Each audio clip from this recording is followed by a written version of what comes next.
At this time, I am pleased to introduce Cardinals Chairman, Mr. Bill DeWitt Jr., for a special announcement on behalf of the St. Louis Cardinals. Bill? Thanks, Brian. I'm pleased to announce that OLI Marmol will be the 51st Cardinals manager. As you know, OLI has spent his entire career in the Cardinals organization as a player, manager, coach, and 3 years as our Major League bench coach.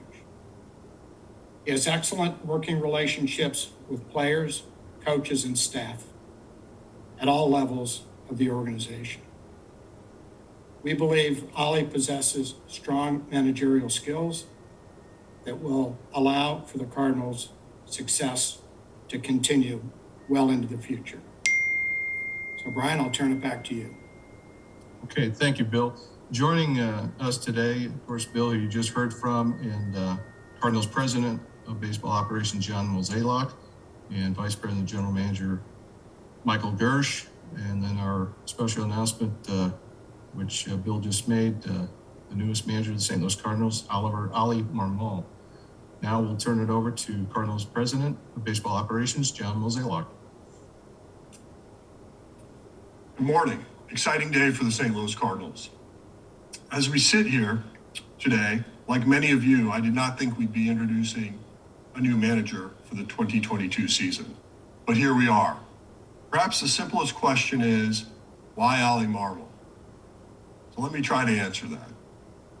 OLI understands what we've been trying to do, what we need to do, and what we want to do in the future. OLI has a long history of being part of the St. Louis Cardinals organization. Drafted by the Cardinals in 2007, coaching and managing in the minor leagues, first base coach and bench coach at the major leagues. He has learned from so many talented baseball people. He has excellent relationships throughout our entire organization. He is interested in both traditional baseball values as well as the modern tools that are available today. Now, many of you are still confused on why we are here in the first place. Perhaps our explanation on this was a bit vague, but it had to be made. So let me give you some details behind this. We had internal issues we felt we could not resolve. We felt the best path forward was to make a change for the organization, regardless if it was not a popular one. We did not take this lightly. As you can imagine, we gave this deep reflection and thought. But in the end, we had to make a change. Today is about OLI. Our entire organization is excited about him getting this opportunity and being named the 51st manager of the St. Louis Cardinals. OLI will bring his own voice to this position, and we look forward to all of us taking this team to the next level. So thank you. At this time, pleased to announce and introduce OLI Marmol for some remarks regarding today's announcement. Appreciate it, Brian. Thank you. This is an exciting day. I'm honored to sit here and just hear you guys speak and present this opportunity to me and my family. I'd like to take a moment and just thank the DeWitt family. This past week, just being able to speak with Bill, and it's evident that this organization franchise is absolutely dear to his heart and his family's heart. And they've built a winning tradition and a rich history here that is absolutely remarkable. For them to trust me to be a caretaker of that is incredibly humbling. So thank you for that. I'd also like to thank Mo and Gersh for your continued trust. You guys have invested time in me, and I'm appreciative of that. Being able to strategize with you on how to build upon the success that this organization has had and how to move it forward it just energizes me. It really does. And I look forward to doing that alongside both of you. So thank you. I'd also like to take a minute to thank some of the mentors that I've had within this organization that have made this opportunity possible. And that being Gary LaRock, Mark DeJohn, and Mike Shildt.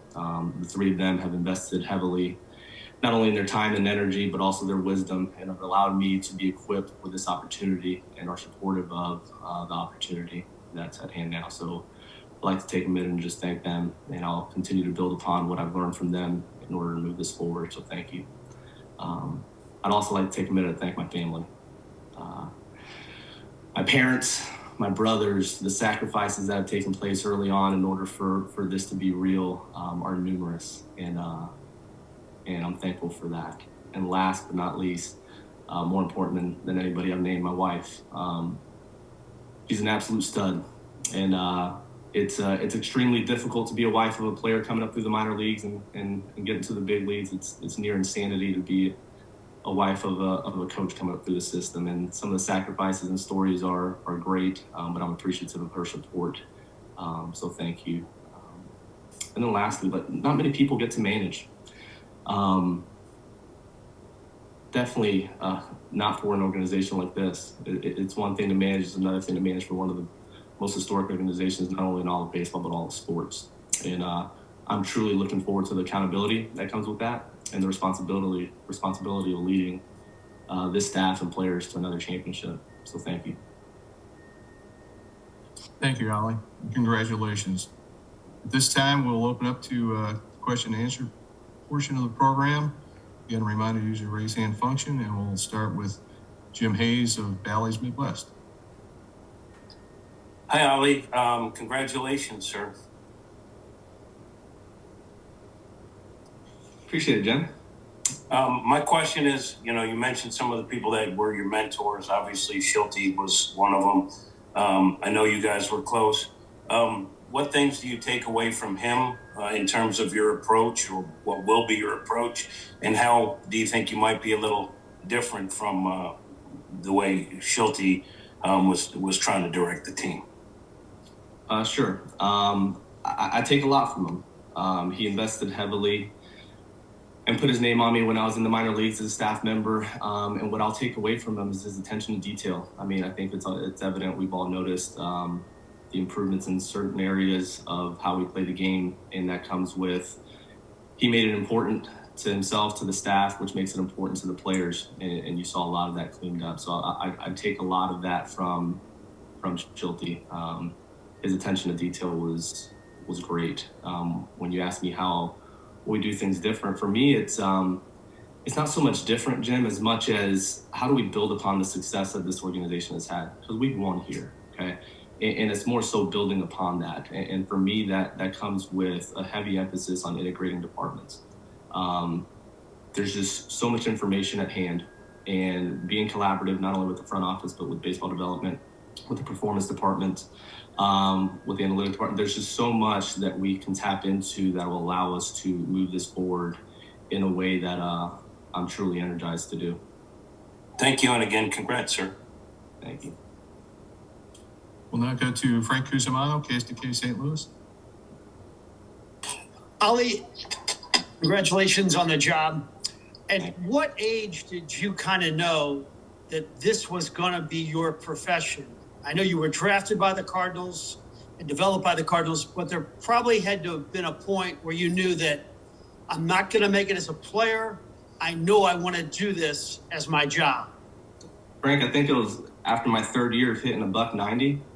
When that came to be. I mean, I remember, and I spoke with Derek about this in the past a couple of years ago. I remember sitting there in one of the backfields in Jupiter during spring training, and LaRussa would come and speak to the group, and I was sitting there as a player listening to him speak, and I was taking it in as more as a coach than a player. I wasn't looking to apply it as a player as much as, man, some of the things that are coming out of his mouth are meaningful, and I want to make sure that I can carry that on at some point for this organization on the other side of the fence. And that's when I realized that truly my passion lied more in influencing the people around me, and not so much playing. I've never got a niche to play again. Once I hung it up, I was pretty convinced that this is something I definitely wanted to do.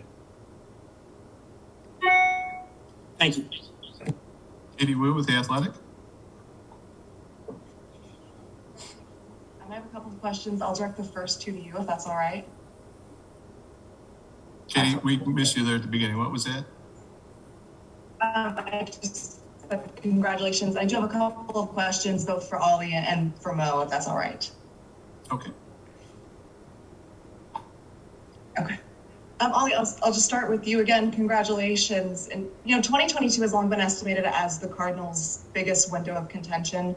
There's a lot of challenges that come with being a first-year major league manager. How do you expect to temper those while meeting the lofty expectations set for this organization next year? Yeah, great question, and it's a real one. I've always been very intentional about surrounding myself with people that'll mitigate as much of that risk as possible. That goes for the front office and the people that have invested in me, and the staff that we have are great at what they do. My job is to tap into as many of those resources as possible. And the reality is, will mistakes be made? Absolutely. But finding solutions in real time and passionate is part of the gig. So as far as first year manager, it comes with its challenges. I'm looking forward to it. I'll be intentional about getting ahead of the curve. But I'm definitely excited. And secondly, you'll be the first person of color to manage this Cardinals organization in over half a century. What does that mean to you? It's meaningful. It really is. I mean, there's plenty to talk about if you look back and just rewind to, some of the neighborhoods we lived in early on in Miami, and you look at these opportunities don't come across the table to the majority of the people that grew up like that. And for them to be able to identify and see someone of color in a position of leadership, especially for a franchise, a winning franchise, one with the history that the St. Louis Cardinals has, is extremely meaningful. What I would say is that hopefully they see this as an opportunity to a couple of things. One, if you can be intentional with how you structure your days, who you surround yourself with, and then just what's possible when you truly dedicate yourself to your craft. But to answer your question, it's extremely meaningful. So thank you. Thanks, Ollie. And again, congratulations. Thank you. Well, just one question for you. While understanding that you are not going to expand further on the differences between you or the front office and Mike Shildt, what was the thought process in hiring Ollie, who works so closely under Shildt, and understanding that maybe there might be some similarities and overlap on how they work?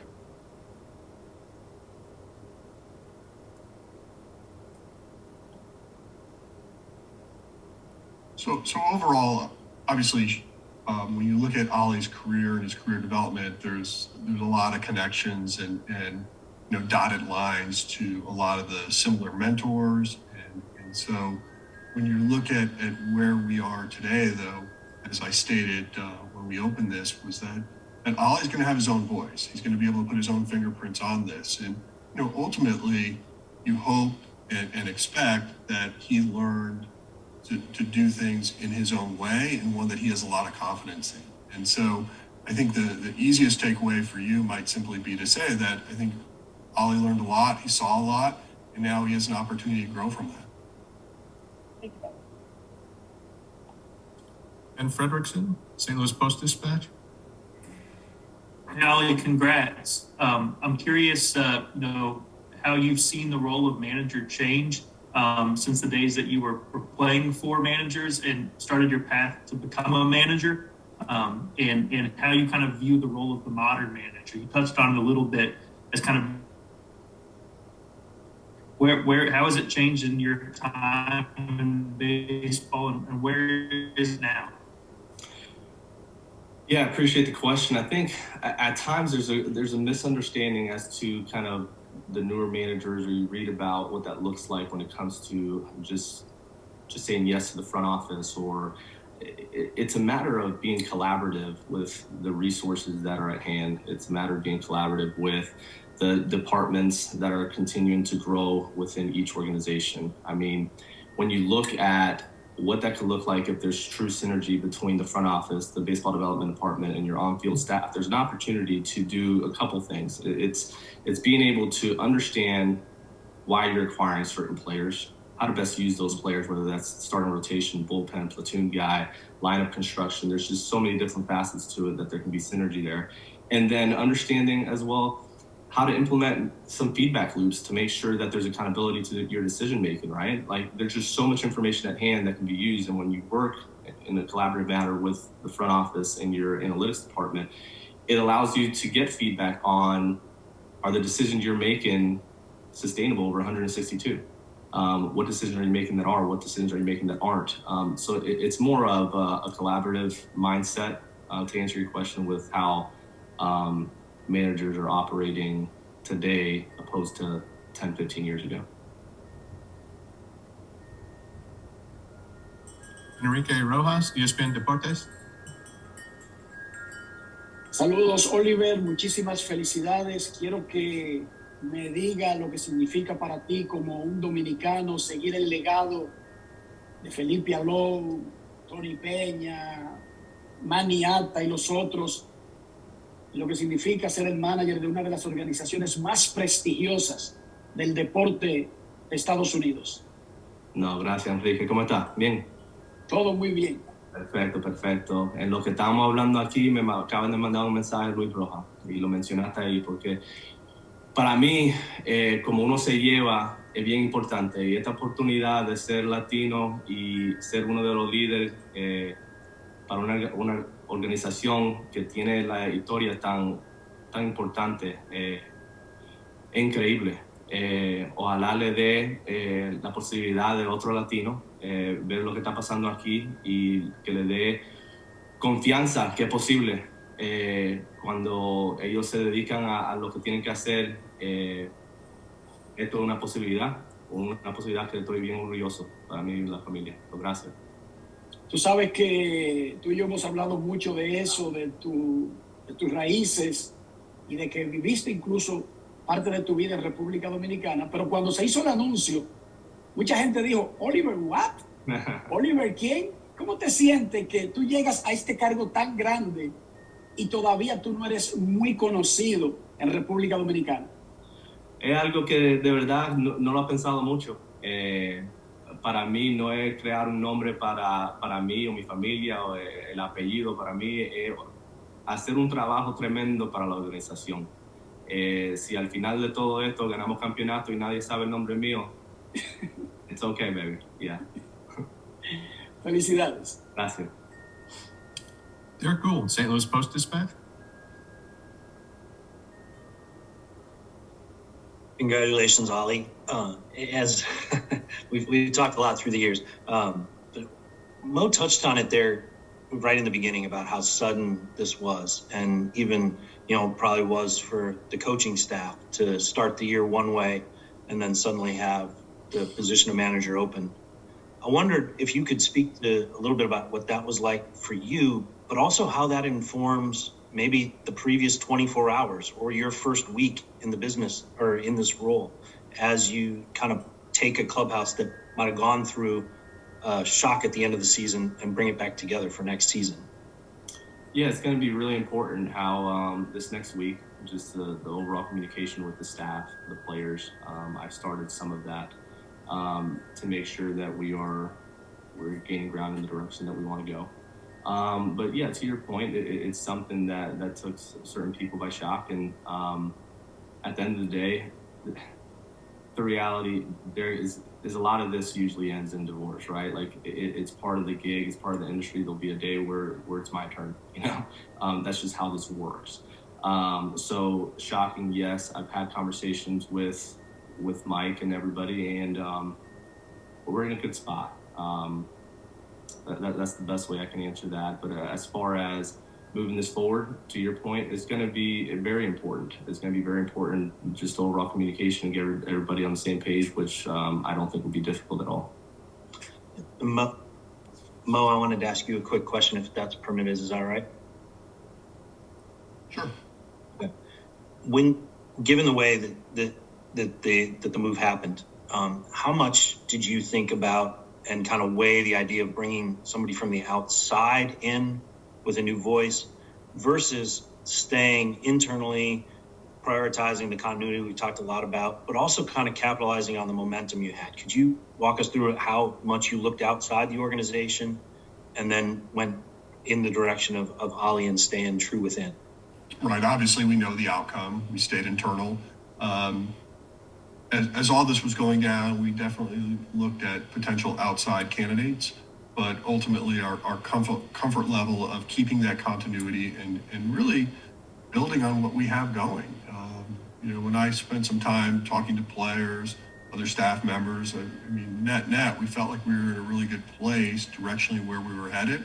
And so we felt Ollie could really be that seamless transition to where we're trying to get to. Did you see at all the importance too of maybe having a unifier or somebody you knew who had already kind of thrived in that role coming out of this? Again, like when you say unifier, I'm not exactly sure that is exactly what we had to have, but having someone that understood a lot of what was happening downstairs, I think will obviously help with that transition. And from a leadership standpoint, I think Ollie's the right man for the job at this time. Randy Carricker, ESPN 101 St. Louis. Ollie, congratulations. You're going to be managing a couple of guys that were playing in the majors before you were even drafted. How do you go about that? Mo just talked about leadership. How do you go about leading guys like Waino and Yadi Molina? Great question. And the way I look at that, I've never thought of my age as something that has an impact one way or another, positive or negative. I think when it comes down to leadership and just overall having the respect of that clubhouse, a couple things come to mind. And for me, that's if the player knows that you care, if the player knows that you're prepared and you have your thoughts organized when you approach them and you can make them better, they listen to you. And on the other hand, if you're not prepared, if they know you don't care and you're more worried about yourself than them, and you can't get them better, they don't listen to you. So for me, age isn't an impediment there. It's just a matter of preparation, organization, and making sure that you're intentional, that every time you have a conversation with one of them, that you know exactly how you want them to experience that conversation and walk out of the room knowing. If you do that well, you earn their respect. And it takes a while to earn that, and you can lose it pretty quickly. So leadership for me is more about the intentionality behind that more than just the age. Yeah. Okay, great, thanks. And Mo, one quick one for you. Dave Roberts mentioned last week when the Dodgers were going to start an opener, he said, hey, I have one vote here. Can you talk, Mo, to the level of autonomy that you want your manager to have and about the collaboration that on a daily basis, putting together lineups and determining at 2 o'clock what will happen in the seventh inning, things like that? Well, I think we'll keep doing it the way we always have. We've given the manager a lot of autonomy on how he thinks about lineups, how he thinks about using his pitching staff. But to echo what Ollie said, I mean, there is a level of collaboration with what you have going on upstairs. I mean, when you think about analytics and you hear things like the performance department or baseball dev, these are all groups that are looking at data to help make the best decisions possible. So, you know, having Ollie be working with that, having his coaching staff work with that is something that we want to continue. But, you know, ultimately we're hiring him to be the manager. And so he will be given some autonomy. Jordan Cohen, Associated Press.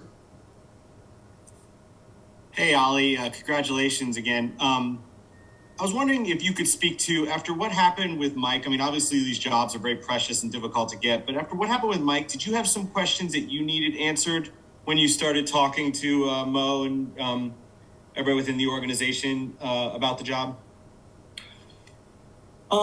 We had some really good conversations right after, and it was more so what the organization was looking for out of this position. There was clarity to it in the way it was described to me by Mr. DeWitt, by Mo, by Gersh. And after our initial conversation, there was very little questions I had as to how to execute my job and what they actually wanted. So I would say there was complete clarity to that once we got on the phone. Thanks. Absolutely. Benjamin Hockman, St. Louis Post-Dispatch. Congrats, Ollie. Wanted to ask just the idea of field managing, in-game managing. How much can you describe the role of the analytics in decisions you make at the snap of a fingers compared to the decisions you make with analytics with who should play left field, who should come out of the pen, things like that? Yeah, sure. I mean, there's a preparation that goes into it. So when you say like in the moment, I think those are still prepared prior to the game starting for what situations may present themselves and then how to go ahead and make the right decision once they do. When it comes to the lineup construction and things of that nature, I think there's enough information out there for us to be able to optimize our lineup. Sure, there's certain guys that prefer to hit somewhere in the order, but the majority of them, when you look at it, there's an opportunity to optimize the lineup on a daily basis. Will there be continuity to it? Yes. But when I say optimize, depending on who we're facing, it could look different on a daily basis. That's just part of the gig. When it comes to in-game decisions, they're just, I mean, you can get as detailed as you want. Then when it comes to starting the run at 3-2 count, I mean, what are the odds of actually strike him out, throw him out, compared to him putting it in play, depending on who you're facing? There's just so many things that you can look at to make sure that you are making those small, tiny decisions that may look like they aren't meaningful at the end of 9 innings, at the end of 162 games, they matter. So those are just examples of some that we'll prepare ahead of time, and then some that have more to do with lineup construction and bullpen usage. Thank you. And a quick follow-up, Ollie, is similar to piggybacking on Katie Wu's question about the importantness, that's not a word I made up, the importantness of the 2022 season. Can you just describe, I mean, if you guys make the playoffs, if many other teams make the playoffs and lose in the first round, they're like, well, they made the playoffs. But with the St. Louis Cardinals, the way things are going, to me at least, it seems like you gotta make a run. Can you describe the fire that is that scenario? Absolutely. The expectations for the organization has always been the same, to win a World Series. Losing in the wild card game or losing in the NLCS is no different. I'm sure you have a little bit more pride when you made it further, but at the end of the day, a championship is the goal, and anything less than that is a disappointment. This year in 2022 is no different. We will prepare in a way to take our shot at a championship, and anything less than that will be a disappointment. Thank you, and congrats on the job. Yeah, thank you. Brooke Grimsley, KMOV TV, St. Louis. Congratulations, Ollie. I know that you said that your age is something that you don't really think about, but do you also see it as an advantage that you are so close in age and even in some ways younger than some of the players? Do you see this as an advantage for you when it comes to really connecting with the players? No, I don't. And I wish I said, yeah, it's a huge advantage. I think you can be 35, you can be 75. Like, your ability and your skill set to connect with the player is like, the age doesn't play a role in it, in my opinion. I think how intentional you are with the conversations that you have with your staff and your players is what gains you that respect and that trust. So for me, is being closer in age to a lot of the players an advantage? I don't see it one way or another. I think what's going to allow me to have success with our players and our staff is just gaining their respect through how I communicate with them. Thank you. And Mozeliak, if I could just ask you a quick question. I know that you said that this kind of came quickly, but you did do, a thorough interview process. Was there a defining moment with Ollie when it came to, this is our guy, we know moving forward that this is who we're going to go with? Like I stated in the release, I really felt like Ollie was going to be a major league manager at some point. I did not think it was necessarily going to be 2022. But so when you look at how he was developing, growing, and really being groomed ultimately to be a big league manager, I knew his day would come. So here we are. But, in terms of looking at it relative to what was outside the organization too, it really just came down to our internal comfort level and knowing that now that his time has come, he's ready for it. We're excited about him having this opportunity. Thank you. Rick Hummel, St. Louis Post-Dispatch. I have two, one for Ollie, one for Mo. First, Ollie, hats off to you. Thank you. How often, when you and Shildt discuss strategy, did he go ahead and use something that you had in mind rather than something that he had in mind initially himself? Gosh, when you talk about a 9-inning game, it's just a 3-hour conversation, and it's constant. It has to be someone that you absolutely trust, that you are okay disagreeing with, and moving on. And that's the relationship that we had. As far as how often he used some of the things that I would suggest, it was 50-50. I mean, sometimes I would suggest something, he would think I'm crazy, and there's times where he wouldn't think I'm crazy, you know? So it's just, it's a constant conversation. Part of the gig as a bench coach is just posing an argument for another option. Sometimes you post something just to make sure that you're not missing it, right? And that'd be the case often. Yeah, I mean, it's hard to put a number on or a percentage on if he would use my information X amount of time. It was just a constant conversation throughout the course of the game. Thank you. And Mo, how soon will it be before you have your coaching staff finalized? So that's something that Ollie and the rest of us are working through right now. Obviously, we're going to have to replace Ollie's position as bench coach, so that there are some internal candidates that have shown interest in that, and there are some external candidates that have shown interest as well. So, ultimately, we'll take the next week or so to work through all of this, and hopefully by the time we get to the end of the World Series, we'll have everything in place. Thank you.